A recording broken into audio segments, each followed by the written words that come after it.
Hello everybody, I'm Lamitschka for Country Music News International, and today on the show we have Laugh and Heft. Welcome back! Thank you. Good to see you again. Good to be back. Guys, last time we talked about your music. Since that time, we get tons of requests from fans all over the world. They want to know more about your personality.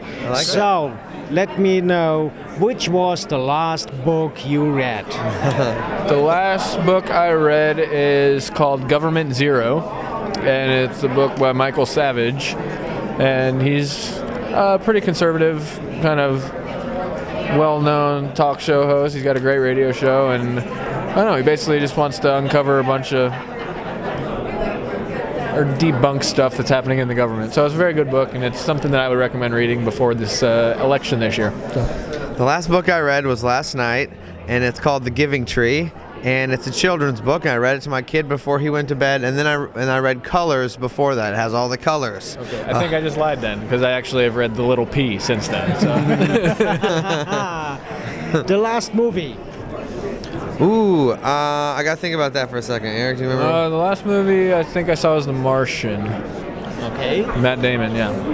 I've seen so many good movies lately. I kind of watch them all. I saw what's the one where he's in the wilderness? The Revenant was really good.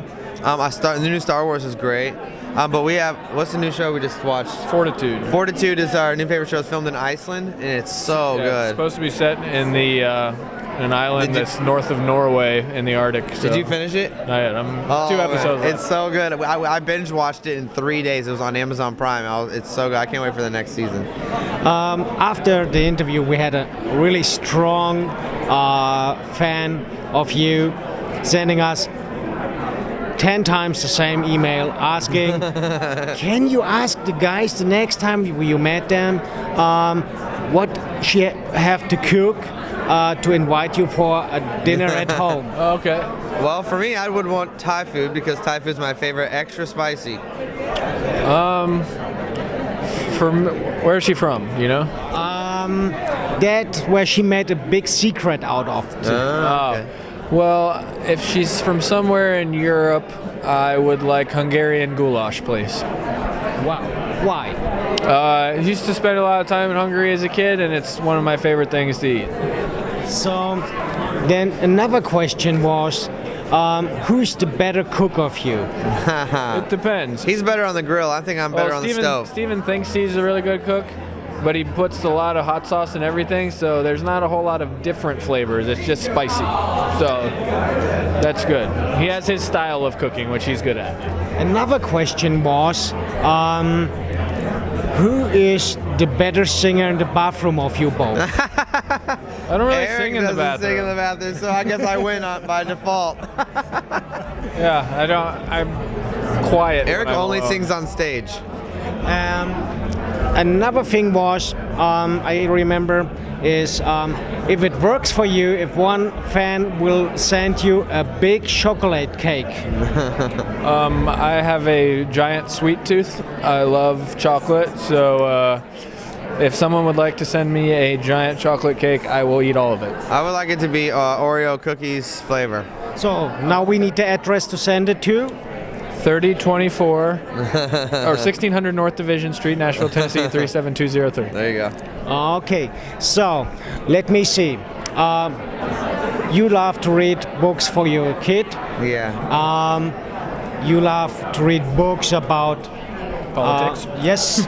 So might be you are the next president if you like to read books about politics. I have no desire whatsoever to be the president because of all of the corrupt people that are trying to pay you off. And I mean, if I could get away with it and run the country from a very business-minded standpoint and stay true to my faith and have integrity, I would love to be president of the United States. But it's so political and it's so messed up and backwards that I think it would mess with my head too much and probably ruin a lot of relationships. House of Cards is one of my favorite shows. One of my dreams is to be a president, but right now Donald Trump is running, so I would have to be his vice president, which I would take that, and then I would make sure I became the president at some point. Okay. So Like what on he's the show. saying is he would Okay. push me in front of a train. So we will air what you say. That's I the love deal it. here Hey, we behind love Country it. Music We News love it. International. By the way, we have to talk definitely about the new music you have running. So tell us a little bit more. Well, we talked to you last, and we were putting out Whiskey on My Breath, the album, and right now it's really starting to get some traction, and we just passed over 100,000 downloads on iTunes and Amazon, so we're just pushing that song and that album. We're touring a lot this year, and we're excited. We're writing a lot of new songs for the next album we hope to make this summer, and we're just having a good time, we're really enjoying it. How it is to sitting around with a couple of songwriters with a lot of beer, I believe, or wine, and to write songs? It's amazing. I think everybody's process is different. A lot of people want to get stoned before they write, or a lot of people have to drink a bottle of whiskey or whatever. And it just depends from, writing session to writing session. For us, we like to keep it as organic as possible. There's never really a rhyme or reason or a formula to what we do. We come in with ideas, whether they're musical or lyrics, and just kind of go with it. And some of the best songs I think that we've written together are, Steven will have an idea and we'll just take it and go from there. It's not like a big fabricated, pre-planned thing. It's just very kind of off the cuff. Many European fans were asking what they have to do to bring you to Europe. We've been dying to play in Europe for a long time. We really want to play. For us, we have to, I feel like, get a little bit more traction, a little bit of notoriety and airplay, maybe some downloads in Europe, just so it's expensive for us to get over there, so we need to be able to cover our costs, and I think the first trip or two is an investment, and it gets us in front of the fans, so hopefully we can continue to grow our fan base in the next year or so, get over there. We need to find a European promoter to really start pushing what we're doing musically, and then see if there's a real interest for us to where we actually can go over there and not lose money. Even if we broke even, we would go. And that's what it is. We don't know that because we're not there, so we don't really know how big we are there. We don't know if we are or not. We might have might have some fans, but it might not be enough to come over there and pack a bar or a club. We don't really know.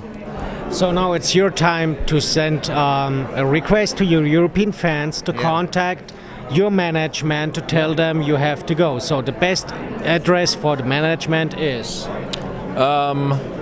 What is it? I don't know. 17th Avenue South. Well, you can Google it, actually. It's Vector Management. Yeah. If you Google it, the address is on there. It's on Music Row. You can actually call them. Call them personally. Yep, that's probably a good idea. They will love it. You know that we have probably 7 or 8 hours time difference from Europe to Nashville. They're going to wake up with a lot of voicemails. So, and if you want to keep up to date with the guys, you go to? Just go to Facebook, /Love and Theft. Search for us on there, or loveandtheft.com. Or you stay here on Country Music News International, where we keep you up to date and let you know what the next hot dinner they cook. Hey. Spaghetti. Spaghetti.